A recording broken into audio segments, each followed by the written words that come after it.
ನಮಸ್ಕಾರ ಸ್ನೇಹಿತರೆ, ನಾನು ಅಶೋಕ್ ಕುಮಾರ್ ಶೀಲ್ವಂತ್. ಇವತ್ತಿನ ವಿಷಯ ಏನಪ್ಪ ಅಂದರೆ, ಈ ಮುಂಚೆ ಹೇಳಿದ ಹಾಗೆ ಕಲಬುರಗಿ ಜಿಲ್ಲೆಯ ಸೇಡಂ ತಾಲೂಕಿನ ಸೇಡಂ ಪಟ್ಟಣದ ವಾಸವತ ಸಿಮೆಂಟ್ ಕಂಪ್ನಿ ಕುರಿತು ವಿಡಿಯೋ ಮಾಡಿದ್ದೆ. ಈ ಮುಂಚೆ ಅದು ಪೂರ್ತಿ ಕಂಪ್ನಿ ಇಲ್ಲಿಗಲ್ ಆದ ಮತ್ತು ಒಡೆದು ಹಾಕಬೇಕಂತ ಮತ್ತು ಸಂಬಂಧಿಸಿದ ಜಿಲ್ಲಾ ಉಸ್ತುವಾರಿ ಮಂತ್ರಿಗಳಾದಂಥ ಪ್ರಿಯಾಂಕ ಖರ್ಗೆ ಅವರಿಗೆ, ಇಲ್ಲಿಯ ಶಾಸಕರಾದಂಥ ಮತ್ತು ಕಂಪನಿಯಿಂದ ಕೇವಲ 10 ಕಿಲೋಮೀಟರ್ ದೂರದಲ್ಲಿ ವಾಸ ಮಾಡುತ್ತಿರುವಂಥ ವೈದ್ಯಕೀಯ ಶಿಕ್ಷಣ ಮಂತ್ರಿ ಡಾಕ್ಟರ್ ಶರಣಪ್ರಕಾಶ್ ಪಾಟೀಲ್ ಅವರಿಗೆ ಮತ್ತು ಜಿಲ್ಲಾಧಿಕಾರಿ ಕಲಬುರಗಿಯವರಿಗೆ ಮತ್ತು ಸರ್ಕಾರದ ಮಟ್ಟದ ಉನ್ನತ ಮಟ್ಟದ ಅಧಿಕಾರಿಗಳಿಗೆ, ಕಂದಾಯ ಸಚಿವರುಗಳಿಗೆ ಮತ್ತು ಸಂಬಂಧಪಟ್ಟ ಇಲಾಖೆಯವರಿಗೆ ದೂರು ಸಲ್ಲಿಸಿದೆ. ನಾನು ವಾಸವತ ಸಿಮೆಂಟ್ ಕಂಪ್ನಿ ಇಲ್ಲಿಗಲ್ ಆದ ಒಡೆದು ಹಾಕಬೇಕಂತ ತಿಳ್ಕೊಂಡು, ಅದು ಪೂರ್ತಿ ಪಟ್ಟಣದಲ್ಲೇ ಸ್ಥಾಪನೆಯಾಗಿದೆ. ಅದು ಆ್ಯಕ್ಚುಲಿ ಪೊಲ್ಯೂಷನ್ ಬಗ್ಗೆ ಆಮೇಲೆ ಮಾತಾಡ್ತೀನಿ ನಾನು. ಅದರದ್ದೊಂದು ಸಪ್ರೇಟೇ ಇದೆ ಪೊಲ್ಯೂಷನ್ ಬಗ್ಗೆ. ಅದು ಏನು RTIಯಲ್ಲಿ ಕೇಳಿದ್ರೆ ಅದು ಯಾವುದೋ ಪರವಾನಗಿ ಇಲ್ಲ ಅಂತ ತಿಳ್ಕೊಂಡು ಕೊಟ್ಟಿದ್ದಾರೆ. ಈ ಮುಂಚೆ ನಾನು ವಿಡಿಯೋ ಮಾಡಿದಾಗ ಕೂಡ ನಾನು ಅಪ್ಲೋಡ್ ಮಾಡಿದ್ದೀನಿ ನಾನು ಫೇಸ್ಬುಕ್ನಲ್ಲಿ. ವಾಸವತ ಸಿಮೆಂಟ್ ಕಂಪ್ನಿ ಯಾವುದೇ ಪರವಾನಗಿ ಪಡೆಯೋದಿರೋದಿಲ್ಲ. ಅಂದರೆ ಮುನ್ಸಿಪಾಲ್ಟಿ ಆ್ಯಕ್ಟ್ 1964 ಪ್ರಕಾರ ಕಡ್ಡಾಯವಾಗಿ ಕಟ್ಟಡ ಪರವಾನಗಿ ಮತ್ತು ಯಂತ್ರೋಪಸ್ಥಾಪನೆ ಪರವಾನಗಿ ಪಡಿಲೇಬೇಕು. ಆದರೆ ಅದು ಪಡೆಯೋದಿರೋದಿಲ್ಲ. ಹೀಗಾಗಿ ಅದು ಒಡೆದು ಹಾಕ್ರಿ ಅಂತ ತಿಳ್ಕೊಂಡು, ಅದರಿಂದ ಯಾವುದೂ ಉಪಯೋಗ ಇಲ್ಲ ವಾಸವತ ಸಿಮೆಂಟ್ ಕಂಪ್ನಿ ಅಂತ.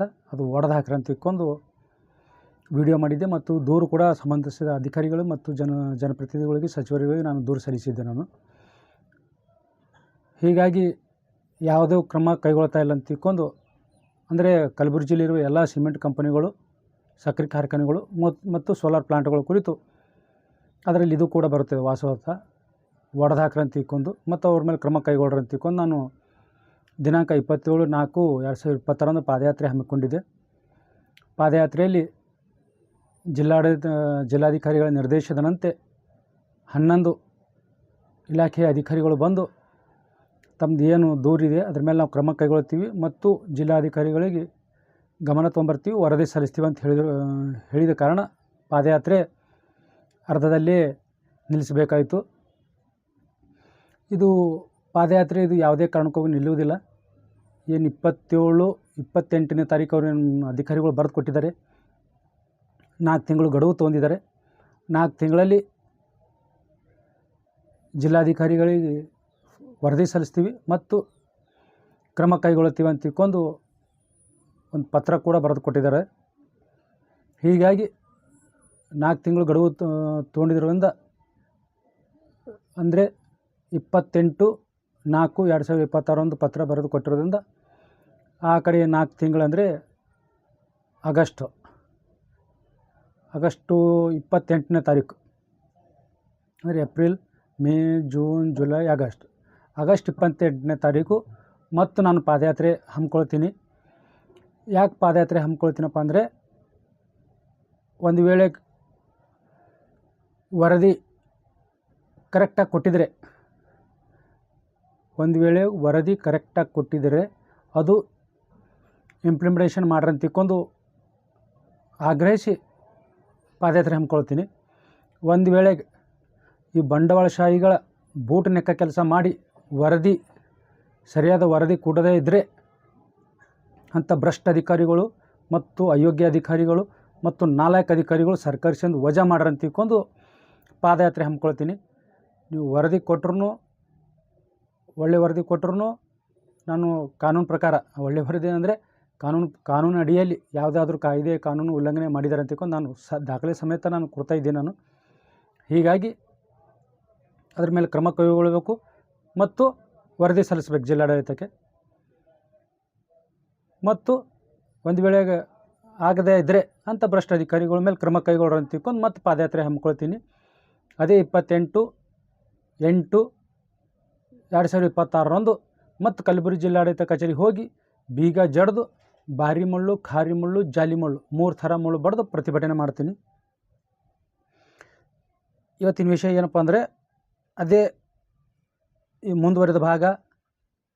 ಅವ್ರ ಹತ್ರ ಯಾವುದೂ ದಾಖಲೆಗಳಿಲ್ಲ ಮತ್ತು ಕೆಲವು ದಾಖಲೆಗಳಿವೆ. ಇದು ಲಾಸ್ಟ್ ವಿಡಿಯೋ ಇದು. ಇನ್ನು ಮುಂದೆ ಅದ್ರ ಕುರಿತು ನಾನು ಪ್ರೆಸ್ ಮೀಟ್ ಮಾಡಿದಾಗ ಮಾತ್ರ, ಅದು ವಾಸವತಿ ಸಿಮೆಂಟ್ ಕಂಪ್ನಿ ಕುರಿತು ಪ್ರೆಸ್ ಮೀಟ್ ಮಾಡಿದಾಗ ಅಥವಾ ಮಾನ್ಯ ಲೋಕಾಯುಕ್ತರಿಗೆ ಅಥವಾ ನ್ಯಾಯಾಲಯದ ಮೊರೆ ಹೋದಾಗ ಮಾತ್ರ ನಾನು ಪ್ರೆಸ್ ಮೀಟ್ ಮಾಡಿ ವಾಸವತಿ ಸಿಮೆಂಟ್ ಕಂಪ್ನಿ ಬಗ್ಗೆ ಹೇಳ್ತೀನಿ. ನಾನು ಇವಾಗ ಇಷ್ಟೇ. ಏನಪ್ಪ ಅಂದರೆ ನಾನು 2011ರಲ್ಲಿ ಅರ್ಜಿ ಸಲ್ಲಿಸಿದ್ದೆ. ವಾಸವತಿ ಸಿಮೆಂಟ್ ಕಂಪನಿ ಎಷ್ಟು ಪ್ರಮಾಣದಲ್ಲಿ ಸುಮಾರು ಎಷ್ಟು ಟ್ಯಾಕ್ಸು ಪೇ ಮಾಡ್ತಾಯಿದೆ ಅಂತ ಮುನ್ಸಿಪಾಲ್ಟಿಗೆ ಎಷ್ಟು ಪೇ ಮಾಡ್ತಾಯಿದೆ ಅಂತ ತಿಳ್ಕೊಂಡು ನಾನು 2011ರಲ್ಲಿ ಅರ್ಜಿ ಹಾಕಿ 5/4/2011 11 ಅಂದರೆ 16 ವರ್ಷ ಆಯಿತು ನಾನು ಟ್ಯಾಕ್ಸ್ ಬಗ್ಗೆ ಕೇಳ್ತಾಯಿದ್ದು. ಇಂದಿನವರೆಗೆ ಬರೀ ತಿರುಗಾಡಿಸ್ತಾನೆ ಇದ್ದಾರೆ ಇವರು. ಯಾವುದೂ ಪೂರ್ಣ ಪ್ರಮಾಣದಲ್ಲಿ ದಾಖಲೆಗಳು ಕೊಟ್ಟಿರೋದಿಲ್ಲ. ಯಾಕೆ ಕೊಟ್ಟಿರೋದಿಲ್ಲ ನನಗಂತೂ ಗೊತ್ತಿಲ್ಲ. ಇದರಲ್ಲಿ ಕಾಣದ ಕೈವಾಡ ಭಾಳಷ್ಟು ಜನರದ್ದಿದೆ. 5/4/2011 ನಾನು ಅರ್ಜಿ ಸಲ್ಲಿಸಿರ್ತೀನಿ. ವಾಸವತಿ ಕಂಪ್ನಿಯ ಹಾಗೂ ಪುರಸಭೆ ನಡುವೆ ಆದ ಕರ ಒಪ್ಪಂದದ ಬಗ್ಗೆ ಕೇಳಿರ್ತೀನಿ ನಾನು. ಅವರು 4/5/2011 ಒಂದು ತಿಂಗಳ ನಂತರ ನನಗೆ ಮಾಹಿತಿ ಕೊಟ್ಟಿರ್ತಾರೆ. ಅವರು ಏನಂತ ಕೊಟ್ಟಿರ್ತಾರೆ ಅಂದರೆ, ಮೇಲ್ಕಾಣಿಸುವ ವಿಷಯಕ್ಕೆ ಸಂಬಂಧಿಸಿದಂತೆ ಉಲ್ಲೇಖ 1ರ ಪ್ರಕಾರ ಶ್ರೀ ಅಶೋಕ್ ಕುಮಾರ್ NS ರವರು ದಿನಾಂಕ 5/4/2011 ಅರ್ಜಿ ಸಲ್ಲಿಸಿ ವಾಸವತಿ ಕಂಪನಿ ಹಾಗೂ ಪುರಸಭೆ ನಡುವೆ ಆದ ಕರ ಒಪ್ಪಂದದ ಪ್ರತಿ ನೀಡಲು ಮಾಹಿತಿ ಹಕ್ಕು ಅಧಿನಿಯಮದಡಿ ಕೇಳಿರುವ ಪ್ರಯುಕ್ತ ಸದರಿ ವಾಸವತಿ ಕಂಪನಿ ಹಾಗೂ ಪುರಸಭೆ ಸೇಡಂ ನಡುವೆ ಯಾವುದೇ ರೀತಿಯ ಒಪ್ಪಂದ ಆಗಿರುವುದಿಲ್ಲ, ಅಂದರೆ ಟ್ಯಾಕ್ಸ್ ಅಗ್ರಿಮೆಂಟ್ ಆಗಿರುವುದಿಲ್ಲ. 1980ರಿಂದ ಪ್ರತಿ ವರ್ಷ ಚಾಲ್ತಿ ಕರ ವಸೂಲಿ ಮಾಡುತ್ತಿದ್ದು, ಅಂದರೆ ಅವರು ಪ್ರತಿ ವರ್ಷ ವಸೂಲಿ ಮಾಡ್ತಾ ಇದ್ದಾರಂತೆ. ವಾಸವತಿ ಸಿಮೆಂಟ್ ಕಂಪ್ನಿದು ಮುನ್ಸಿಪಾಲ್ಟಿದವರು ವಸೂಲಿ ಮಾಡ್ತಾ ಇದ್ದಾರಂತವರು. 2002-3ನೇ ಸಾಲಿನಿಂದ ಸ್ವಯಂ ಘೋಷಿತ ಪದ್ಧತಿ ಸರ್ಕಾರದ ಆದೇಶದಂತೆ ಕಂದಾಯ ವಸೂಲಿ ಮಾಡುತ್ತಿದ್ದು ಒಪ್ಪಂದ ಮಾಡಿರುವುದಿಲ್ಲ. ವಿಷಯ ತಮಗೆ ಹಿಂಬರ ಮೂಲಕ ಮಾಹಿತಿ ಕೊಡಲಾಗಿದೆ ಅಂತ ತಿಳ್ಕೊಂಡು ಹಿಂಬರ ನೀಡಿರ್ತಾರೆ ಸ್ನೇಹಿತರೆ. ಇದು ನಾನು 2011ರಿಂದ ಮುನ್ಸಿಪಾಲ್ಟಿಗೆ ಬೆನ್ನತ್ತಿ ಕೇಳ್ತಾ ಇದ್ದೀನಿ. ಈ ಥರ ಕೊಟ್ಟಿದ್ದಾರೆ, ಯಾವುದೋ ಅಗ್ರಿಮೆಂಟ್ ಮಾಡ್ಕೊಂಡಿರೋದಿಲ್ಲ ಅಂತ. ಮತ್ತೆ ಮುಂದುವರೆದು ಒಂದು ಕಾಗದ ಕೈಗೆ ಸಿಕ್ಕಿರ್ತದೆ. ಇವರು 2010-11ರಲ್ಲಿ 37,78,354 37,78,354 ರೂಪಾಯಿ ಸಂದಾಯ ಮಾಡ್ತಾಯಿದ್ದಾರೆ ಸ್ನೇಹಿತರೆ 2010-11ರಿಂದ.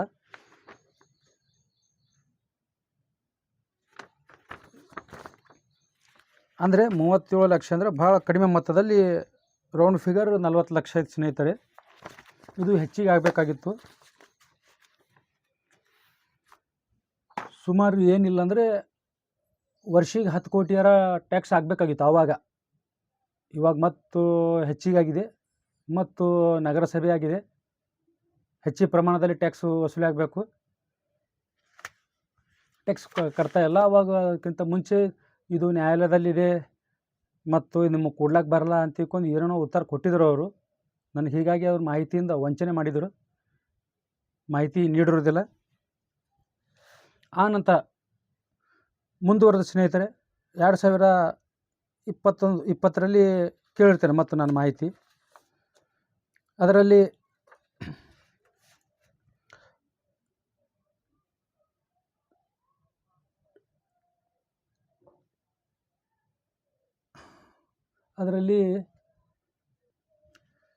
ಮತ್ತೆ ಸ್ನೇಹಿತರೆ ಗ್ರಾಮ ಪಂಚಾಯತ್ ಕಾರ್ಯಾಲಯ ಬಟಗೇರ B, ಅದಕ್ಕೆ ಕೂಡ ನಾನು ಕೆಲವು ಮಾಹಿತಿ ಕೇಳಿರ್ತೀನಿ. ಅವಾಗ ಟ್ಯಾಕ್ಸ್ ಬಗ್ಗೆ ಕೇಳಿರ್ತೀನಿ. ಟ್ಯಾಕ್ಸ್ ಬಗ್ಗೆ ಮತ್ತು CSR ಬಗ್ಗೆ ಯಾವುದೂ ಪ್ರೊಸೀಡಿಂಗ್ ಮಾಡಿರೋದಿಲ್ಲ ಮತ್ತು ಯಾವುದೂ CSR ಚಟುವಟಿಕೆ ಕೈಗೊಂಡಿರೋದಿಲ್ಲ ಅಂತ ತಿಳ್ಕೊಂಡು ಉತ್ತರ ಕೊಟ್ಟಿರ್ತಾರೆ. ಅದು ಗ್ರಾಮ ಪಂಚಾಯತ್ ಕಾರ್ಯಾಲಯ ಬಟಗೇರ B 2016ರಲ್ಲಿ ಕೇಳಿರ್ತೀನಿ ನನ್ನ ಸ್ನೇಹಿತರೆ. ಮತ್ತು 18ರಲ್ಲಿ ಮತ್ತು ಪುರಸಭೆ ಕಾರ್ಯಾಲಯಕ್ಕೆ ಹೇಳಿರ್ತೀನಿ ಸ್ನೇಹಿತರೆ. ಮತ್ತು 18ರಲ್ಲಿ ಅದರಂತೆ ಕಟ್ಟಡ ಪರವಾನಗಿ, ಯಂತ್ರೋಪಸ್ಥಾಪನೆ ಪರವಾನಗಿ, ಟ್ಯಾಕ್ಸು, CSR ಇದರ ಬಗ್ಗೆ ಮಾಹಿತಿ ಕೇಳಿರ್ತೀನಿ ಸ್ನೇಹಿತರೆ. ಅದರಂತೆ ಅವರು 2000 ನಾನು ಕೇಳಿದ್ದು 2018ರಲ್ಲಿ ಯಾವ ರೀತಿ ತಿರುಗಾಡಿಸಿರ್ತಾರೆ ನೋಡಿ ಸ್ನೇಹಿತರೆ. 18ರಲ್ಲಿ ಮತ್ತೆ ಕೇಳಿರ್ತೀನಿ ನಾನು. 18 ಕೇಳಿದ ನಂತರ ಅವರು ಯಾವುದೇ ರೀತಿ ಉತ್ತರ ಕೊಟ್ಟಿರೋದಿಲ್ಲ. ನಾನು ಯಾವಾಗ ಮಾಹಿತಿ ಆಯೋಗಕ್ಕೆ ಹೋಗಿರ್ತೀನಿ ಅವಾಗ ಅವರು 3 ವರ್ಷದ ನಂತರ ನನಗೆ ಮಾಹಿತಿ ಸತಾಯಿಸಿ ಮಾಹಿತಿ ನೀಡಿರ್ತಾರೆ. 4/1/2021 ಏನಂತ, ವಾಸವತ ಸಿಮೆಂಟ್ ಕಂಪನಿಯು 1980-81ರಿಂದ 27/9/18ರವರೆಗೆ ಪುರಸಭೆ ಕಾರ್ಯಾಲಯ ಸೇಡಂಗೆ ಭರಿಸಿದ ಕಟ್ಟಡಗಳ ಮೇಲಿನ ತೆರಿಗೆ, ಯಂತ್ರೋಪಕರಣಗಳ ಮೇಲಿನ ತೆರಿಗೆ ಮತ್ತು ಇನ್ನಿತರ ತೆರಿಗೆಗಳ ರಸೀದಿ ಪ್ರತಿಗಳು ದೃಢೀಕರಣದೊಂದಿಗೆ ಒದಗಿಸುವುದು ಅಂತ ಕೇಳಿರ್ತೀನಿ ನಾನು ಸ್ನೇಹಿತರೆ. ರಸೀದಿ ಪ್ರತಿಗಳು ಕೇಳಿರ್ತೀನಿ ನಾನು. ಅದಕ್ಕೆ ಅವರು ಒಂದೇ ಉತ್ತರದಲ್ಲಿ ಕೊಟ್ಟಿರ್ತಾರೆ. ಅವರು ವಾಸವತ ಸಿಮೆಂಟ್ ಸೇಡಂರವರು ಸಂದಾಯ ಮಾಡಿದ ಒಟ್ಟು ರೂಪಾಯಿ 4,13,56,000 4,13,56,981. ಅಂದರೆ ಕಂಪ್ನಿ ಬಿದ್ದು 40 ವರ್ಷದ ತನಕ ಬರೀ 4 ಕೋಟಿ, ಇಲ್ಲಿವರೆಗೆ ಬರೀ 4 ಕೋಟಿ ಸಂದಾಯ ಮಾಡಿರ್ತಾರೆ ಸ್ನೇಹಿತರೆ. ಬರೀ 4,13,56,981. ಅಂದರೆ 40 ವರ್ಷದಲ್ಲಿ ಸಾವಿರಾರು ಕೋಟಿ ಗಳಿಸಿ ಎಲ್ಲಿ ಯಾವ ಕಂಪ್ನಿ ಸ್ಥಾಪನೆ ಮಾಡ್ಯದ, ಯಾವ ಪಂಚಾಯತಿ ವ್ಯಾಪ್ತಿಯಲ್ಲಿ, ಯಾವ ಪುರಸಭೆಯಲ್ಲಿ ಮುನ್ಸಿಪಾಲ್ಟಿಯಲ್ಲಿ ವ್ಯಾಪ್ತಿಯಲ್ಲಿ ನಿರ್ಮಾಣ ಮಾಡಿ ಸಾವಿರಾರು ಕೋಟಿ ಗಳಿಸಿ ಯಾವುದೂ CSR ಮಾಡಲಾರದೆ, ಯಾವುದೂ ವೈಜ್ಞಾನಿಕವಾಗಿ ತೆರಿಗೆ ಸಂದಾಯ ಮಾಡಲಾರದೆ 40 ವರ್ಷದಿಂದ 4 ಕೋಟಿ ಸಂದಾಯ ಮಾಡಿದ್ದೆ ಸ್ನೇಹಿತರೆ. ವರ್ಷಿಗೆ ಏನಿಲ್ಲ ಅಂದರೂ ಸುಮಾರು 10 ಕೋಟಿ ಆದರೂ ಟ್ಯಾಕ್ಸ್ ಆಗ್ತಾಯಿದೆ. ಅದು ಎಷ್ಟು ರೀ? ಸುಮಾರು 10 ಕೋಟಿ ವೈಜ್ಞಾನಿಕವಾಗಿ ತೆರಿಗೆ ಪರಿಷ್ಕರಣೆ ಮಾಡಿದ್ರೆ 4 ಕೋಟಿ ಯಾವ ಆಧಾರ ಮೇಲೆ ತೆರಿಗೆ ವಸೂಲಿ ಮಾಡಿದ್ದಾರೆ. ಮತ್ತು ಇದೇ ಚೀಫ್ ಆಫೀಸರ್ 2021 ಒಂದು ಸೆಕೆಂಡ್,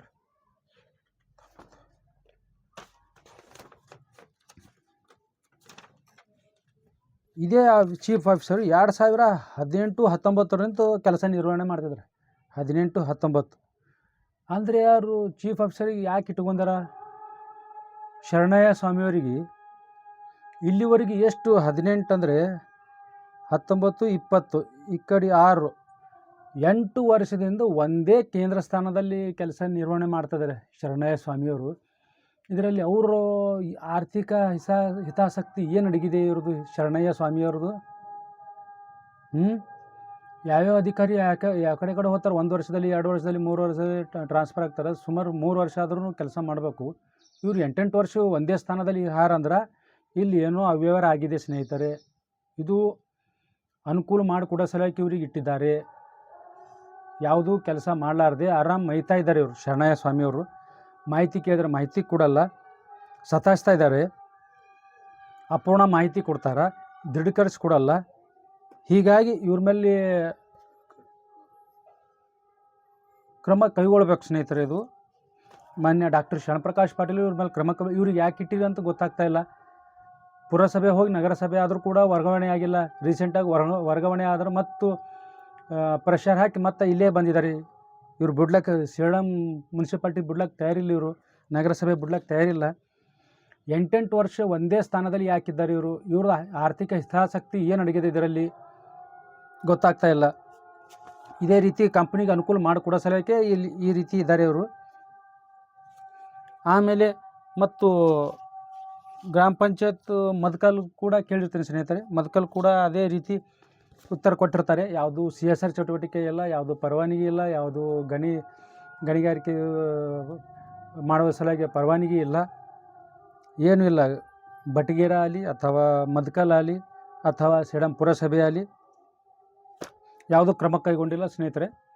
ಮತ್ತು ನಂತರ ಮತ್ತು ನಾನು 27/12/2024 ಮತ್ತು ಅರ್ಜಿ ಸಲ್ಲಿಸಿರ್ತೀನಿ ಸ್ನೇಹಿತರೆ. ಇದು ಅಪೂರ್ಣ ಮಾಹಿತಿ ಅಂತ ತಿಳ್ಕೊಂಡು ಮತ್ತೊಂದು ಬಾರಿ ನಾನು RTI ಅಡಿಯಲ್ಲಿ ಅರ್ಜಿ ಸಲ್ಲಿಸಿರ್ತೀನಿ. ಏನು ವಾಸವತಿ ಸಿಮೆಂಟ್ ಕಂಪ್ನಿ ಇದೆ, ಅದು ಏನು 1981ರಿಂದ 27/11/2024 ಮೇ Vasavadatta cement limited Sedam company Sedam ತನ್ನ ಸಿಮೆಂಟ್ ಉತ್ಪಾದನಾ ಘಟಕಗಳು, ವಿದ್ಯುತ್ ಉತ್ಪಾದನಾ ಘಟಕಗಳು, ಕ್ಲಿಂಕರ್ ಉತ್ಪಾದನಾ ಘಟಕಗಳು, ಬೃಹತ್ ಬಹುಮಹಡಿ ಕಟ್ಟಡಗಳು, ಬೃಹತ್ ಯಂತ್ರೋಪಕರಣಗಳು ಮತ್ತು ಇನ್ನಿತರ ಕಟ್ಟಡಗಳು ಸ್ಥಾಪನೆ ಮಾಡಲು, ನಿರ್ಮಾಣ ಮಾಡಲು ಮತ್ತು ಕೆಡವಿ ಹಾಕಲು ಮತ್ತು ಪುನರ್ ನಿರ್ಮಾಣ ಮಾಡಲು ತಮಗೆ ಸಲ್ಲಿಸಿದ ಪುರಸಭೆ ಸೇಡಂ ಪ್ರಸ್ತಾವನೆಗೆ ಸಲ್ಲಿಸಿದ ಪಹಣಿ ಪತ್ರಿಕೆಗಳು, ನಕಾಶೆಗಳು, NOCಗಳು, ಪತ್ರವ್ಯವಹಾರಗಳು, ಪರವಾನಗಿಗಳು, ಸರ್ಕಾರ ಆದೇಶಗಳು, NOCಗಳು, ಫೀಸಿನ ರಸೀದಿ ಪ್ರತಿಗಳು, ಪ್ರಸ್ತಾವನೆಗೆ ಸಂಬಂಧಿಸಿದ ಎಲ್ಲ ಪ್ರತಿಗಳು ದೃಢೀಕರಣದೊಂದಿಗೆ ಒದಗಿಸಬೇಕಂತ ಕೇಳಿರ್ತೀನಿ ಸ್ನೇಹಿತರೆ. ಅದಕ್ಕೂ 2025ರಲ್ಲಿ ಮತ್ತೊಬ್ಬ ಅಧಿಕಾರಿ ಬಂದಿರ್ತಾರೆ ಮಧ್ಯದಲ್ಲಿ. ಅದು 1 ವರ್ಷದ ಸಲುವಾಗಿ ಈ 25 ಮತ್ತು ಹೋಗಿ ಇವರೇ ಬಂದಂಗೆ ಕಾಣ್ತಾರೆ ಸ್ನೇಹಿತರೆ. ಇವರು 25ರಲ್ಲಿ ಇವರು ಅವ್ರು ಪರವಾಗಿ ಮಾಡಿದ್ದಾರೆ. ಯಾರು ತಾವು ಕೇಳಿರೋ ಮಾಹಿತಿಯನ್ನು ಅಭಿಲೇಖದಲ್ಲಿ ಪರಿಶೀಲನೆ ಮಾಡಲಾಗಿ ಸದರಿ ಮಾಹಿತಿ ದೊರೆತಿರುವುದಿಲ್ಲ. ದೊರಕಿದ ನಂತರ ಮಾಹಿತಿಯನ್ನು ನೀಡಲಾಗುವುದು ಎಂದು ಈ ಹಿಂಬರ ಮೂಲಕ ತಿಳಿಸಲಿ. ಏನು ಸತ್ತ ಮೇಲೆ ಕೊಡ್ತೀರ ನಮಗೆ? 16 ವರ್ಷ ಆಯ್ತು ನಾನು ಅಡಿಯಲ್ಲಿ ಕೇಳಿರುವ ಮಾಹಿತಿಯನ್ನು ಅಭಿಲೇಖದಲ್ಲಿ ಪರಿಶೀಲನೆ ಮಾಡಲಾಗಿ ಸದರಿ ಮಾಹಿತಿ ದೊರೆತಿರೋದಿಲ್ಲ ಅಂತ. ಮತ್ತು ದೊರಕಿದ ನಂತರ ಮಾಹಿತಿಯನ್ನು ನೀಡಲಾಗೋದಂತ. ಯಾವಾಗ ದೊರಕ್ತದೆ ನಿಮಗೂ ಮಾಹಿತಿ? ಯಾವಾಗ ದೊರಕ್ತದೆ ತಮಗೂ? ದೊರಕಿದ ನಂತರ ಈ ಹಿಂಬರ ಮಾಹಿತಿಯನ್ನು ನೀಡಲಾಗೋದು.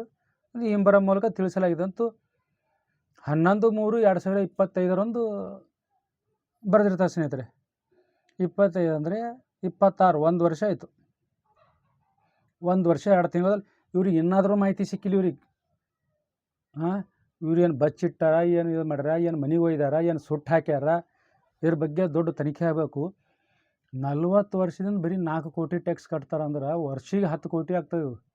ಅದು ಪಟ್ಟಣ ಪಂಚಾಯತಿಯಲ್ಲಿ ಇದು ಪೂರ್ತಿ ಪಟ್ಟಣದಲ್ಲಿದೆ. ಇದು ಮುನ್ಸಿಪಾಲ್ಟಿ ಟ್ಯಾಕ್ಸ್ ಹೆಚ್ಚಿರ್ತದೆ. ಬರೀ ಕೇವಲ 4 ಕೋಟಿ 40 ವರ್ಷನಾಗ ಅಂದ್ರೆ ಇವ್ರು ಏನಿಲ್ಲ ಅಂದರೂ 300-400 ಕೋಟಿ ಟ್ಯಾಕ್ಸ್ ಕಟ್ಟಬೇಕಾಗಿತ್ತು ಇವರು. ವರ್ಷಿಗೆ 10 ಕೋಟಿ ಅಂದರೆ 10 ವರ್ಷಿಗೆ 100 ಕೋಟಿ, 30 ವರ್ಷಿಗೆ 300 ಕೋಟಿ. 300 ಕೋಟಿಯರ ಇವು ಕೂಡ 300 ಕೋಟಿ ಟ್ಯಾಕ್ಸ್ ವಸೂಲು ಮಾಡಬೇಕಾಗಿತ್ತು ಇವ್ರನ್ನಂತೂ. ಇವೆಲ್ಲ ಟ್ಯಾಕ್ಸ್ ಎಲ್ಲಿಗೆ ಹೋಗ್ತಾ ಇದೆ ಅದು ಗೊತ್ತಾಗ್ತಾ ಇಲ್ಲ. ಅದು ಟ್ಯಾಕ್ಸ್ ಯಾಕೆ ಕಟ್ಕೋತಾ ಇಲ್ಲ ಸರ್ಕಾರ? ಏನು ನಮ್ಮ ಮನೆ ಕೊಡು ಅಂತ ಕೇಳ್ತಾ ಇದ್ದೀವಿ ಟ್ಯಾಕ್ಸು. ಏನು ಇದು ಯಾರೂ ಕೇಳೋರಿಲ್ಲ ಸೇಡಂ ತಾಲೂಕಿನಲ್ಲಿ. ಯಾರು RTI ಅರ್ಜಿ ಹಾಕಿದ ನಂತರ ಹೇಳಿದ್ರು ಯಾರೋ ಸಿಬ್ಬಂದಿಗಳು ಬೇರೆಯವ್ರು ಯಾರೂ ಹಾಕ್ಯಾರ ಅಂತ. ಹಾಕಿ ಮನೆಗೆ ಯಾಕೆ ಇಟ್ಕೊಂಡು ಕೂತೀರಿ? ಕೇಳ್ರಿ ನೀವು. ಯಾರು ಕೇಳಿರಿ ನೀವು? ಮುನ್ಸಿಪಾಲ್ಟಿಗೆ ಕೇಳ್ರಿ, ಕೋರ್ಟಿಗೆ ಹೋರಿ, ಹಾಕಿರಿ ಬೇಕಾದ ದಾಖಲೆಗಳು. ಇವೇ ದಾಖಲೆಗಳು ಕೊಡ್ತೀನಿ ನಾನು. ಬಂದು ಹೇಳಂದ್ರೂ ಹೇಳ್ತೀನಿ ನಾನು. ಏನು RTI ಹಾಕೋದು, ಮನೆಗೆ ತೊಗೋದು, ಕೊಡೋದು. ಅವ್ರು ಬಂದು ನಮ್ಗೆ ಹೇಳ್ತಾರೆ ಅವ್ರು ಹಾಕ್ಯಾರಿ ಅವ್ರಿಗೆ ಕೊಡ್ತೀವಿ ಅಂತ ತಿಳ್ಕೊಂಡು ಅವ್ರದ್ದೊಂದು ಕಾಪಿ ನಮಗೆ ಕೊಡ್ತಾರಂತ. ಯಾವ ಅನ್ಪಡ್ಗಳು ಕೇಳ್ತಾರೆ ಅವ್ರಿಗೆ ಕೊಡ್ತಾರಂತ, ಅವ್ರ ಕಾಪಿ ನಮಗೆ ಕೊಡ್ತಾರಂತ. ತೊಗೊಂಡು ಮನೆಗೆ ಇಟ್ಕೊಂಡೇನು ಪೂಜೆ ಮಾಡ್ಕೊತ ಕುಂತೀರಿ? ಹಾಕಿರಿ, ಕೋಟಿ ಹಾಕಿರಿ, ಬೇಕಾದ ದಾಖಲೆಗಳು ನಾನು ಕೊಡ್ತೀನಿ. ದಾಖಲೆಗಳು ಯಾರು ತೊಗೊಂಡಿರಿ, ಯಾರು ಬಿಟ್ರಿ? ನಾವು ಹೋದ್ಮೇಲೆ ನಿಮ್ಮ ಹೆಸರು ಹೇಳ್ತಾರೆ, ನಿಮ್ಮ ಹೆಸರು ಹೋದ್ಮೇಲೆ ನೀವು ಹೋದ್ಮೇಲೆ ನಮ್ಮ ಹೆಸರು ಹೇಳ್ತಾರೆ. ಹೀಗಾಗಿ ನಮಗೆ ಮಾಹಿತಿ ಅಂತ ವಂಚನೆ ಮಾಡ್ತಾಯಿದ್ದಾರೆ. ಕೆಲಸಕ್ಕೆ ಬರಲ್ಲ, ಸುಮ್ಮನೆ RTI ಅರ್ಜಿ ಹಾಕೋದು, ಕೊಡೋದು. ನಾ ಏನು ಕೇಳ್ತೀನಿ ಅದೇ ಕೇಳೋದು. ಏನು ಒಂದೂ ಗೊತ್ತಾಗ್ತಾಯಿಲ್ಲ. ಹಾಕಿರಿ, ಕೋಟಿಗೆ ಹಾಕಿರಿ. ಯಾರ್ಯಾರು RTI ಅರ್ಜಿಯಲ್ಲಿ ಹಾಕಿರಿ, ನಿಮ್ಮ ಹತ್ರ ಏನು ಡಾಕ್ಯುಮೆಂಟ್ ಅವ ತೊಗೋರಿ. ಈಗ ಮತ್ತು ನನ್ನ ಹತ್ರ ಏನೋ ಡಾಕ್ಯುಮೆಂಟ್ ನಾನು ಕೊಡ್ತೀನಿ, ನಾನು ಏನು ಮಾಡಲ್ಲ, ನಿಮಗೆ ಕೊಟ್ಬಿಡ್ತೀನಿ ಡಾಕ್ಯುಮೆಂಟ್. ಹಾಕಿರಿ, ಕೋಟಿಗೆ ಹಾಕಿ ಅವ್ರನ್ನ ವಾಸವತ ಸಿಮೆಂಟ್ ಕಂಪ್ನಿಯದು 300 ಕೋಟಿ ವಸೂಲಿ ಮಾಡಮ್ರಿ ಟ್ಯಾಕ್ಸ್. ಇಲ್ಲ ಒಡೆದು ಹಾಕಂತ ಹೇಳ್ರಿ. ಇಲ್ಕಂದ್ರೆ ಟ್ಯಾಕ್ಸ್ ಯಾವಾಗ ಅದರಿಂದ ಯಾವುದೋ ಪ್ರಮಾಣದಲ್ಲಿ ಅಭಿವೃದ್ಧಿ ಆಗಬೇಕು. ಸೇಡಂ ಪಟ್ಟಣದಲ್ಲಿ ಬಿಸಿಲಾಗ ಹೋಗಿ ಒಂದು ಜಾಗದಾಗ ಹೋಗಿ ಕೂಡ್ಲಿಕ್ಕೆ ಜಾಗ ಇಲ್ಲ, ಒಂದು ಗಾರ್ಡನ್ ಇಲ್ಲ. ಎಲ್ಲ ಒತ್ತುವರಿ ಮಾಡ್ಕೊಂಡ್ಬಿಟ್ರೆ. ಇಷ್ಟು ಭೂಮಿ ಖರೀದಿ ಮಾಡಿ ಸರಿಯಾಗಿ ಒಂದು 10 ಎಕರೆ 20 ಎಕರೆದಲ್ಲಿ ಗಾರ್ಡನ್ ಮಾಡೋದು ಇದು ಆಗಲಿಲ್ಲ ಇವ್ರಿಗೆ. ಕಂಪ್ನಿದವ್ರು ಮಾಡಿಕೊಡ್ಬೇಕಾಗಿತ್ತು, ಕಂಪ್ನಿದವ್ರನ್ನೂ ಮಾಡಿಕೊಟ್ಟಿಲ್ಲ. ಈ ರೀತಿ CSR ಅದು ಮತ್ತು ಬೇರೆ, ಮತ್ತು ಅದು ಆ ವಿಷಯ ಟರ್ನ್ ಆಗ್ತದೆ. ಅದಕ್ಕೆ ಇಲ್ಲಿ ಹೇಳಕ್ಕೆ ಹೋಗಲ್ಲ. 200-300 ಕೋಟಿ ಟ್ಯಾಕ್ಸ್ ವಸೂಲಾಗ್ತದೆ ಇದು ವಾಸವತ ಸಿಮೆಂಟ್ ಕಂಪ್ನಿ. ಅದರಿಂದ ಅಭಿವೃದ್ಧಿ ಆಗಬೇಕಾಗಿತ್ತು, ಎಲ್ಲರಿಗೆ ಬಡವರಿಗೆ ಮನೆ ಸಿಗಬೇಕಾಗಿತ್ತು, ಗಾರ್ಡನ್ ಆಗಬೇಕಾಗಿತ್ತು, ಕ್ರೀಡಾಂಗಣ ಆಗಬೇಕಾಗಿತ್ತು, ಕ್ರಿಕೆಟ್ ಮೈದಾನ ಆಗಬೇಕಾಗಿತ್ತು, ಒಳಾಂಗಣ ಕ್ರೀಡಾಂಗಣ ಮತ್ತು ಹೊರಾಂಗಣ ಕ್ರೀಡಾಂಗಣ ಆಗಬೇಕಾಗಿತ್ತು. ಗಿಡ ಮರಗಳು ನೆಟ್ಟು ಪೂರ್ತಿ ಹಸಿರೀಕರಣ ಆಗಬೇಕಾಗಿತ್ತು. ಈ ವಾಸವತ ಸಿಮೆಂಟ್ ಕಂಪ್ನಿ ಯಾವುದೂ ಏನೂ ಮಾಡಿರೋದಿಲ್ಲ, ಬರೀ ಲೂಟಿ ಮಾಡಿ ಜನರಿಗೆ ಬರೀ ಕಂಪ್ನಿ ರಾತ್ರಿಯಾಗ ಡಸ್ಟ್ ಬಿಟ್ಟು ಎಲ್ಲರ ಮನೆ ಮೇಲೆ ಇಟ್ಟು ಡಸ್ಟ್ ಬಿದ್ದು ತಿಂದು ಎಲ್ಲ ಅವ್ರ ಆರೋಗ್ಯ ಕೆಡಿಸ್ಕೊಂಡು ಲೇಬರ್ಗಳು ಸಾತ್ರಿ ಕಿಮ್ಮತ್ತು ಕೊಡಲ್ಲ, ಏನೂ ಇಲ್ಲ, ಬರೀ ಲೂಟಿ ಮಾಡಿ ಹೋಗ್ತಾ ಇದ್ದಾರೆ. ಬಿರ್ಲಾ ಗ್ರೂಪ್ ಏನಾದ ಬ್ರಿಟಿಷ್ ಗ್ರೂಪ್ ಆಗಿಬಿಟ್ಟದ. ಮತ್ತು ಆ ಬ್ರಿಟಿಷ್ ಗ್ರೂಪಿಗೆ ಕೆಲವು ನಮ್ಮವರೇ ಹೋಗಿ ಸೇರಿಕೊಂಡು ದಲಾಲ್ಗಿರಿ ಮಾಡ್ತಾಯಿದ್ದಾರೆ ಇವರು. ಇದ್ರದ್ದು ಏನು ಎಲ್ಲ ಹೂರಣ ಬರ್ತಾವೆ ಒಂದು ದಿವಸ. ಅವರು ಯಾರ್ಯಾರು ಮೈಲತ್ತಾರ ಯಾರ್ಯಾರಿಲ್ಲ ಬರ್ತಾವೆ, ಅವ್ರದ್ದು ಒಂದು ಟೈಮ್ ಬರ್ತದೆ. ಇದು ಮೊದಲು ಇವ್ರದ್ದು ಮುಗಿಸ್ತೀನಿ, ಇವ್ರದ್ದು ವಾಸವತ್ತವ್ರದ್ದು ಮುಗಿಸಿ ಅವ್ರದ್ದು ಪಾಳಿ ಮೇಲೆ ತೋತೀನಿ ಅವ್ರದ್ದು. ಆನಂತರ ಮತ್ತು ಸ್ನೇಹಿತರೆ ಇದು ಮತ್ತೆ ಕೇಳ್ತೀನಿ, ಅದಕ್ಕೆ ಏನು ಉತ್ತರ ಕೊಟ್ಟಿರೋದಲ್ಲ. ಅದಕ್ಕೆ ನಾನು ಕೇಳಿದ ನಂತರ ಅದಕ್ಕೂ CSR ಬಗ್ಗೆ, ಕಟ್ಟಡ ಬಗ್ಗೆ, ಯಂತ್ರೋಪಕರಣ ಸ್ಥಾಪನೆ ಬಗ್ಗೆ, ಟ್ಯಾಕ್ಸ್ ಬಗ್ಗೆ ಏನು ಉತ್ತರ ಕೊಟ್ಟಿರೋದಲ್ಲ. ಅದಾದ ನಂತರ ಅದು ಕೊಟ್ಟಿಲ್ಲ ಅಂತ ತಿಳ್ಕೊಂಡು ಮತ್ತೆ ನಾನು ಕೇಳ್ತೀನಿ. ಮತ್ತು 16/3/2026 ಈ ವರ್ಷ ಕೇಳಿರ್ತೀನಿ ಸ್ನೇಹಿತರೆ, 2 ತಿಂಗಳ ಮುಂಚೆ. ಮತ್ತೆ ಕೇಳಿದಾಗ ಅವ್ರು ಏನು ಮಾಡಿರ್ತಾರೆ ಸ್ನೇಹಿತರೆ, ಮತ್ತು ಸಂಬಂಧಿಸಿದ ಅಧಿಕಾರಿಗಳಿಗೆ ಅಂದರೆ ಕೆಳಹಂತ ಅಧಿಕಾರಿಗಳಿಗೆ ಪತ್ರ ಬರೆದಿರ್ತಾರೆ. ಯಾರ್ಯಾರಿಗೆ ಅಂದ್ರೆ ಶ್ರೀಮತಿ ಸಾವಿತ್ರಿ ಕಂದಾಯ ಅಧಿಕಾರಿಗಳು ನಗರಸಭೆ ಸೇಡಂ, ಮತ್ತು ಶ್ರೀ ಮೊಹಮ್ಮದ್ ಮೊಹಸಿನ್ ಪ್ರಭಾರಿ ಕಂದಾಯ ನಿರೀಕ್ಷಕರು ನಗರಸಭೆ ಸೇಡಂ, ಮತ್ತು ಶ್ರೀಮತಿ ಫೈದಾ ಬೇಗಂ ಕರ ವಸೂಲಿಗಾರರು ನಗರಸಭೆ ಸೇಡಂ. ಇವರಿಗೆ ಅದೇ ಹಾಕಿರ್ತಾರೆ ಸ್ನೇಹಿತರೆ. ಅದೇ ವಿಷಯಕ್ಕೆ ಹೋಗಿರ್ತೀನಿ. ಟ್ಯಾಕ್ಸ್ ವಸೂಲಿ ಮಾಡಿದ್ದು ರಸೀದಿಗಳು, ಟ್ಯಾಕ್ಸ್ ಅಗ್ರಿಮೆಂಟ್ಗಳು, ಟ್ಯಾಕ್ಸ್ ಎಷ್ಟು ವಸೂಲಿ ಮಾಡ್ತಾಯಿದ್ದಾರೆ, ಮತ್ತು ಇವೇನು ಬೃಹತ್ ಪ್ರಮಾಣದ ಕಟ್ಟಡಗಳು ಕಟ್ಟಿದ್ದಾರೆ, ಯಂತ್ರೋಪಕರಣ ಏನು ಕಂಪ್ನಿ ಸ್ಥಾಪನೆ ಮಾಡ್ಯಾರ ಅದ್ರ ಪರವಾನಗಿ ಕೊಡ್ರಂತ. ನೀವು ಅಲ್ಲಿ ಪಟ್ಟಣದಲ್ಲಿ ಯಾವುದೇ ಒಂದು ಮನೆ ಕಟ್ಟಬೇಕಾದ್ರೆ ಭಾಳ ಸತಾಸ್ತಿರ್ತಾವೆ. ನಾನಲ್ಲಿ 6 ವರ್ಷ ಅಲ್ಲಿ ಧರಣಿ ಸತ್ಯಾಗ್ರಹ ಕುಂತ್ಕೊಂಡಿದ್ದೆ ಅಲ್ಲಿ AC ಆಫೀಸ್ ಹತ್ರ. ಕೆಲವ್ರು ಬಂದು ಹೇಳ್ತಾಯಿದ್ರು, ಅದು ಪರವಾನಗಿ ಕೊಡಲ್ಲ ಮಾಡಲ್ಲ ಅಂತ ತಿಳ್ಕೊಂಡು. ಒಂದು ಸಾಮಾನ್ಯ ಸಾರ್ವಜನಿಕ ಏನಾದ್ರು ಕಟ್ಟಡ ಕಟ್ಟಬೇಕಾದ್ರೆ ಎಷ್ಟು ಪ್ರಾಬ್ಲಮ್ ಆಗ್ತದೆ, ಅವನಿಗೆ ಫೀಸ್ ಸಂದೇಹ ವಸೂಲಿ ಮಾಡ್ತೀರಿ, ಎಲ್ಲ ಮಾಡ್ತೀರಿ. ಇಂತಿಂಥ ದೊಡ್ಡ ಕಂಪ್ನಿಗಳು ಹೆಂಗೆ ಸ್ಥಾಪನೆ ಆಗಿವೆ ಇಲ್ಲಿ ಯಾರೂ ಕೇಳಿಲ್ಲ. ಅದು ಫೀಸ್ ಇಲ್ಲ, ಕಟ್ಟಡ ಪರವಾನಗಿ ಅರ್ಜಿ ಇಲ್ಲ, ಅದ್ರದ್ದು ಫೀಸ್ ಇಲ್ಲ, ಟ್ಯಾಕ್ಸ್ ಇಲ್ಲ. 40 ವರ್ಷದಿಂದ ಬರೀ 4 ಕೋಟಿ ತೆರಿಗೆ ವಸೂಲಿ ಮಾಡ್ಯಾರ. ಕೇಳಕ್ಕೆ ಹೋದ್ರೆ ಕೋರ್ಟ್ನಾಗ ಅದಂತ ಹೇಳ್ತಾರೆ. ಅಂದ್ರೆ ಕೋರ್ಟ್ನಾಗ ಹಾಕ್ಸ್ಬಿಡ್ತಾರೆ ಇವ್ರು. ಏನು ಮಾಡ್ತಾರೆ, ಇವರೇ ಕೋರ್ಟಿಗೆ ಹಾಕ್ಸ್ಬಿಡ್ತಾರೆ ಇವರು. ಕೋರ್ಟಿಗೆ ಹಾಕ್ಸಿ ಏನು ಹೇಳ್ತಾರೆ, ಕಟ್ಟಲ್ಲ, ಕೋರ್ಟ್ನಾಗ ಅದಂತ ಹೇಳ್ತಾರೆ. ಇವರು ಸಾವಿರಾರು ಕೋಟಿ ಇಲ್ಲಿ ಲಾಭಾಂಶ ಗಳಿಸಿ ಮಸ್ತ್ ಸಾಹುಕಾರಾಗಿ ಮತ್ತೊಂದು ಕಂಪ್ನಿ ಹಾಕಿ ಸಿಕ್ಕಂಗೆ ಕಂಪ್ನಿಗಳು ಹಾಕ್ಲಾತ್ತಾರ. ಇವರು ಮತ್ತೇನದ ಇವ್ರ ಹೈಸಿಯತಿಗೆ ಇವ್ರು ಒಂದು ಟ್ಯಾಕ್ಸ್ ಕಟ್ಟೋದಾಗಲ್ಲ ಇವ್ರು ಮುನ್ಸಿಪಾಲ್ಟಿಗೆ. ಅದೇ ಆಗಿತ್ತಪ್ಪ ಅಂದ್ರೆ ಬಡ್ರಿಗೆ ಎಷ್ಟು ಸಹಾಯ ಆಗ್ತಿತ್ತು. ಮನೆಗಳು ಆಗ್ತಿವು, ರಸ್ತೆ ನಿರ್ಮಾಣ ಆಗ್ತಿವು, ಚರಂಡಿ ನಿರ್ಮಾಣ ಆಗ್ತಿವು. ಎಷ್ಟು ಈಗ ಮುಂಚೆ ಹೇಳಿದಾಗ ಇವೆಲ್ಲ ಕ್ರೀಡಾಂಗಣ ಆಗ್ತಿವು, ಕ್ರಿಕೆಟ್ ಮೈದಾನ ಆಗ್ತಿವು, ಒಳಾಂಗಣ ಕ್ರೀಡಾಂಗಣ, ಹೊರಾಂಗಣ ಕ್ರೀಡಾಂಗಣ ಎಲ್ಲ ಪೂರ್ತಿ ಪರಿಸರ ಎಲ್ಲ ಗಿಡ ನೆಡೋದು, ಎಲ್ಲ ಸಾಕಷ್ಟು ಪ್ರಮಾಣದ ಗಿಡ ನೆಟ್ಟು ಹಸಿರೀಕರಣ ಮಾಡಬೇಕಾಗಿತ್ತು. ಇವರು ಬರೀ ಅಲ್ಲಿ ಕಂಪ್ನಿಗೆ ಹಚ್ಕೊಂಡ್ಬಿಡ್ತಾರೆ ಗಿಡಗಳು. ಆದರೆ ಇಲ್ಲಿ ಹೊರಗಡೆ ಅಲ್ಲಿ ಒಂದು ಗಿಡ ಕಾಣಲ್ಲ. ಮತ್ತು CSR ಇಲ್ಲ, ಏನೂ ಅಭಿವೃದ್ಧಿ ಕೆಲಸಗಳಿಲ್ಲ. ಏನು ಮಾಡ್ತಾಯಿದ್ದಾರೆ ಗೊತ್ತಾಗ್ತಾಯಿಲ್ಲ. ಇದು ಎಲ್ಲ ಓಟು ಒಯ್ದು ಕೋರ್ಟಿಗೆ ಜಡಿತೀನಿ ಸ್ನೇಹಿತರೆ. ಇದೆಲ್ಲ ಕೋರ್ಟಿಗೆ ಹಾಕ್ಬಿಡ್ತೀನಿ ನಾನು. ಇದು ಏನು ನ್ಯಾಯ ಎಲ್ಲಿ ಸಿಗ್ತಂದ್ರೆ ಕೋರ್ಟ್ನಾಗೆ ಸಿಗ್ತದೆ. ಇವೇನು ಅಧಿಕಾರಿಗಳೇನು ಬರೆದು ಕೊಟ್ಟರೆ ಇವೆಲ್ಲ ಭ್ರಷ್ಟರ ಇವರು. ಅದು ಬಿಸಿಲಾದ ಮತ್ತು ಕಾರಣಕ್ಕಾಗಿ ನಾವು ಸ್ವಲ್ಪ ಬೇರೆ ಕಾರಣ ನಾವು ಪಾದಯಾತ್ರೆ ಸ್ವಲ್ಪ ಇದು ಮಾಡೋ ಸಲುವಾಗ ಹೇಳೋಕ್ಕಾಗಲ್ಲ. ಇನ್ನೂ ಒಂದು 4 ತಿಂಗಳು ನೋಡ್ತೀನಿ ನಾನು. 4 ತಿಂಗಳು ನೋಡೋ ತನಕ 4 ತಿಂಗಳವರೆಗೆ ತಮಗೆ ಈ ರೀತಿ ನಾನು ಮಾಹಿತಿ ಕೊಡ್ತಾನೆ ಇರ್ತೀನಿ. ಆ ಕಂಪ್ನಿಗಳು ಯಾವ್ಯಾವ ರೀತಿ ಮೋಸ, ವಂಚನೆ, ಅನ್ಯಾಯ ಮಾಡಿ ಸಾರ್ವಜನಿಕರಿಗೆ ಇವೆಲ್ಲ ಹೇಳ್ಕೊತಾ ಹೋಗ್ತೀನಿ. ಇನ್ನೂ ಸಾಕಷ್ಟಿವೆ ಎಲ್ಲ. ಲೇಬರ್ಗಳ ಬಗ್ಗೆ, ಪರಿಸರ ಬಗ್ಗೆ ಎಲ್ಲ ಭಾಳಷ್ಟಿವೆ. ಇದ್ರ ಬಗ್ಗೆನೂ ಹೇಳ್ತೀನಿ ನಾನು. ಇದು ಕೇವಲ ಇದು ಟ್ಯಾಕ್ಸು ಮತ್ತು ಇದು ಏನು ಬಿಲ್ಡಿಂಗ್ ಕನ್ಸ್ಟ್ರಕ್ಷನ್ ಪರ್ಮಿಷನ್ ಇದು ಯಾವುದೂ ಇಲ್ಲ. ಇವೆಲ್ಲ ಅಧಿಕಾರಿಗಳು ಕಣ್ಣು ಮುಚ್ಕೊಂಡು ಕುಂತಾದ್ರೆ ಏನು ಕೆಲಸ ಮಾಡ್ತಾಯಿಲ್ಲ. ಬರೀ ತಿಂಗಳ ಸಂಬಳ ತಿಂತಾ ಇದ್ದಾರೆ ಇವರು. ಯಾವುದೂ ಕೆಲಸ ಮಾಡ್ತಾಯಿಲ್ಲ. ಇವ್ರ ಮೇಲೆ ಕ್ರಮ ಕೈಗೊಳ್ಳಬೇಕು. ಇವು ಯಾವ ರೀತಿ ವರದಿ ಕೊಡ್ತಾರೆ ನೋಡ್ತೀನಿ ನಾನು. 4 ತಿಂಗಳ ನಂತರ 28/8/2026 ಮತ್ತೆ ಪಾದಯಾತ್ರೆ ಮಾಡ್ತೀನಿ. ಜಿಲ್ಲಾಡಳಿತ ಅಲ್ಲಿವರೆಗೆ ಕೆಲಸ ಮಾಡಬೇಕು. ಮಾಡದೇ ಇದ್ದರೆ ಮತ್ತೆ ಜಿಲ್ಲಾಡಳಿತ ಕಚೇರಿಗೆ ಹೋಗಿ ಬೀಗ ಜಡಿದು ಭಾರಿ ಮುಳ್ಳು, ಖಾರಿ ಮುಳ್ಳು, ಜಾಲಿ ಮುಳ್ಳು ಮತ್ತು 3 ಥರದ ಮುಳ್ಳು ಬಡಿತೀನಿ. ಅದು ಬಡಿಬೇಕಾಗಿತ್ತು. ಈಗ ಅವರು ಆಗಿ ಬಂದು ರಿಕ್ವೆಸ್ಟು ಮಾಡಿಕೊಂಡು ಮತ್ತು 4 ತಿಂಗಳಲ್ಲಿ ವರದಿ ಸಲ್ಲಿಸ್ತೀವಿ ಅಂತ ಹೇಳಿದ ಕಾರಣ ಅದು ಪ್ರತಿಭಟನೆ ಹಿಂಪಡೆಯಬೇಕಾಯಿತು. ಇದು 28 ತಾರೀಕು 8ನೇ ತಿಂಗಳು ನಾನು ಯಾವುದೇ ಕಾರಣಕ್ಕೂ ಬಿಡೋದಿಲ್ಲ.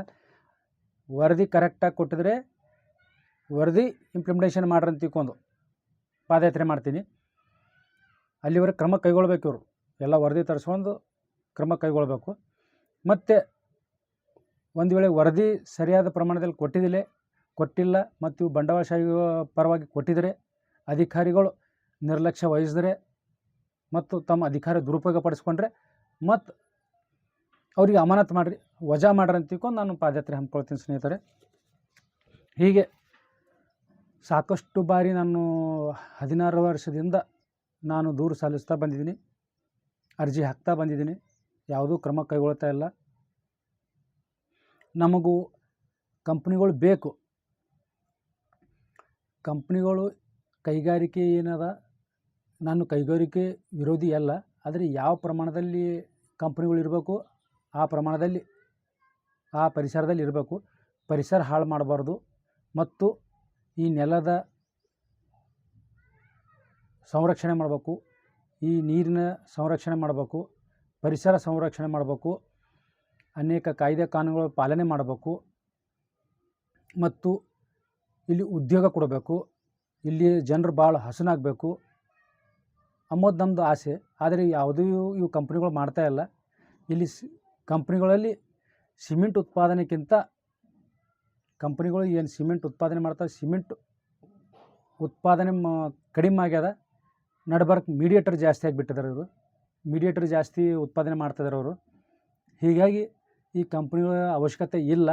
ಇವೆಲ್ಲ ಕಂಪ್ನಿಗಳು ಹೊಡೆದಾಕಬೇಕು ಮತ್ತು ಬಂದ್ ಮಾಡಬೇಕು. ಇವು ಯಾವುದು ಇವು ಸರ್ಕಾರಿ ಅಧಿಕಾರಿಗಳು ಕಣ್ಣು ಮುಚ್ಕೊಳ್ತಿದ್ದಾರೆ. ನಾನು ಮಾತ್ರ ಯಾವುದೇ ಕಾರಣಕ್ಕಾಗಿ ಸುಮ್ಮ ಕೊಡುವುದಿಲ್ಲ. ನಾನು ಹಾಗೇ ವಿಡಿಯೋ ಮಾಡ್ತಾಯಿರ್ತೀನಿ, ನ್ಯಾಯಕ್ಕಾಗಿ ಹೋರಾಡ್ತೀನಿ ಮತ್ತು ಯಾವುದೇ ಕಾರಣಕ್ಕಾಗಿ ಈ ಕಂಪ್ನಿಗಳು ಯಾವುದೇ ಕಾರಣಕ್ಕಾಗಿ ಬಿಡೋದಿಲ್ಲ. ನನ್ನ ಮೇನ್ ಉದ್ದೇಶ ಇದು ದೊಡ್ಡ ಪ್ರಮಾಣದ ಹಗರಣ ಇದೆ. ಇದು ಏನಂದರೂ 50,000 1 ಲಕ್ಷ ಕೋಟಿವರೆಗೆ ಇದು ಹಗರಣ ಇದೆ. ಯಾವುದು ಅವಶ್ಯಕತೆಗಿಂತ ಅಧಿಕ ಹೆಚ್ಚಿಗೆ ಕೃಷಿ ಭೂಮಿ ಖರೀದಿ ಮಾಡ್ಕೊಂಡು ಹಾಗೆ ಬಿಟ್ಟಿದ್ದಾರೆ. ಇದು ರೈತರಿಗೆ ಮೋಸ ಮಾಡಿದ್ದಾರೆ, ಸ್ಥಳೀಯರಿಗೆ ಮೋಸ ಮಾಡಿದ್ದಾರೆ, ಸರಿಯಾದ ಪ್ರಮಾಣದಲ್ಲಿ ತೆರಿಗೆ ಸಂದಾಯ ಮಾಡ್ತಾಯಿಲ್ಲ ಮತ್ತು ಕಾರ್ಮಿಕರಿಗೆ ಮೋಸ ಮಾಡ್ತಾಯಿದ್ದಾರೆ, ಸರಿಯಾದ ಪ್ರಮಾಣದಲ್ಲಿ ವೇತನ ನೀಡ್ತಾಯಿಲ್ಲ ಮತ್ತು ಅವರ ಆರೋಗ್ಯ ಕಾಪಾಡ್ತಾಯಿಲ್ಲ. ಯಾವುದೂ ವಿಚಾರ ಮಾಡ್ತಾಯಿಲ್ಲ ಸಿಮೆಂಟ್ ಕಂಪ್ನಿಗಳು. ಬರೀ ತಮ್ಮ ಲಾಭಾಂಶ ತಾವು ಬರೀ ತಮ್ಮದು ಆದಾಯ ಮಾತ್ರ ನೋಡ್ಕೊತಾ ಇದ್ದಾರೆ. ಹೀಗಾಗಿ ಇಲ್ಲಿ ಕಂಪ್ನಿಗಳ ಅವಶ್ಯಕತೆ ಇಲ್ಲ. ಈ ಕಂಪ್ನಿನೂ ಒಡೆದು ಹಾಕಬೇಕು. ಅನೇಕ ಕಾಯ್ದೆ ಕಾನೂನು ಉಲ್ಲಂಘನೆ ಮಾಡಿರೋದ್ರಿಂದ ಡಾಕ್ಟರ್ ಶರಣಪ್ರಕಾಶ್ ಪಾಟೀಲ್ ಅವರು ಇದೇ ಭಾಗದಲ್ಲಿ ಇರೋದರಿಂದ ಮತ್ತು ಇದೇ ಸಿಮೆಂಟ್ ಕಂಪ್ನಿಯಿಂದ 10 ಕಿಲೋಮೀಟರ್ ದೂರ ಇರೋದರಿಂದ ಮೇನು ಅವ್ರ ಹತ್ರ ನಾನು ವಿನಂತಿ ಮಾಡ್ಕೋತೀನಿ. ಈ ಎಲ್ಲ ಕಂಪ್ನಿ ಡಸ್ಟ್ ಬಿಡೋದ್ರಿಂದ ಎಲ್ಲ ಸುತ್ತಮುತ್ತ ಹಳ್ಳಿ ಮತ್ತು ಸೇಡಂ ಪಟ್ಟಣದ ಪೂರ್ತಿ ಪರಿಸರ ಹಾಳಾಗಿದೆ. ಈ ಕಂಪ್ನಿ ಕೂಡಲೇ ಮುಚ್ಚಬೇಕು, ಬಂದ್ ಮಾಡಬೇಕು ಮತ್ತು ಅನೇಕ ಕಾಯ್ದೆ ಕಾನೂನು ಉಲ್ಲಂಘನೆ ಮಾಡಿರೋದ್ರಿಂದ ಕಂಪ್ನಿ ಒಡೆದು ಹಾಕಬೇಕು ಅಂತ ನಾನು ರಿಕ್ವೆಸ್ಟ್ ಮಾಡ್ಕೋತೀನಿ. ಮತ್ತು ಜಿಲ್ಲಾ ಉಸ್ತುವಾರಿ ಮಂತ್ರಿಯಾದಂಥ ಪ್ರಿಯಾಂಕ್ ಖರ್ಗೆ ಅವರು ಅವ್ರಿಗೆ ಕೂಡ ನಾನು ದೂರು ಸಲ್ಲಿಸೀನಿ. ಅವರು ಕೂಡ ಯಾವುದೇ ಕ್ರಮ ಕೈಗೊಂಡಿರೋದಿಲ್ಲ ಮತ್ತು ಸರ್ಕಾರದ ಮಟ್ಟದಲ್ಲಿ ಅನೇಕ ಸಚಿವರುಗಳಿಗೆ, ಸಂಬಂಧಿಸಿದ ಸಚಿವರುಗಳಿಗೆ ಮತ್ತು ಪ್ರಿನ್ಸಿಪಲ್ ಸೆಕ್ರೆಟರಿ ಅವರಿಗೆ ಮತ್ತು CS ಅವರಿಗೆ ಎಲ್ಲರಿಗೂ ಕೊಟ್ಟಿದ್ದೀನಿ. ಆದರೆ ಯಾರೂ ಕ್ರಮ ಕೈಗೊಳ್ತಾ ಇಲ್ಲ. ಇದು ವರದಿ ಏನು ಬರ್ತದೆ ನೋಡೋಣ. ಅಲ್ಲಿವರೆಗೆ ನಾನು ಹಾಗೆ ವಿಡಿಯೋ ಮಾಡ್ತಾಯಿರ್ತೀನಿ. ಪ್ರತಿ ಸಿಮೆಂಟ್ ಕಂಪ್ನಿಗಳ ಕುರಿತು ನಾನು ಮಾಡ್ತಾಯಿರ್ತೀನಿ. ಈಗ ಕೆಲವು ಇನ್ನೂ ಬೇರೆ ಇವೆ ವಾಸವತ ಸಿಮೆಂಟ್ ಕಂಪ್ನಿ ಕುರಿತು ಪರಿಸರ ಬಗ್ಗೆ, ಆನಂತರ ಅದ್ರ ಬಗ್ಗೆ ವಿಡಿಯೋ ಮಾಡ್ತೀನಿ. ಅಲ್ಲಿವರೆಗೆ ಜೈ ಭೀಮ್, ನಮೋ ಬುದ್ಧಾಯ ಸ್ನೇಹಿತರೆ.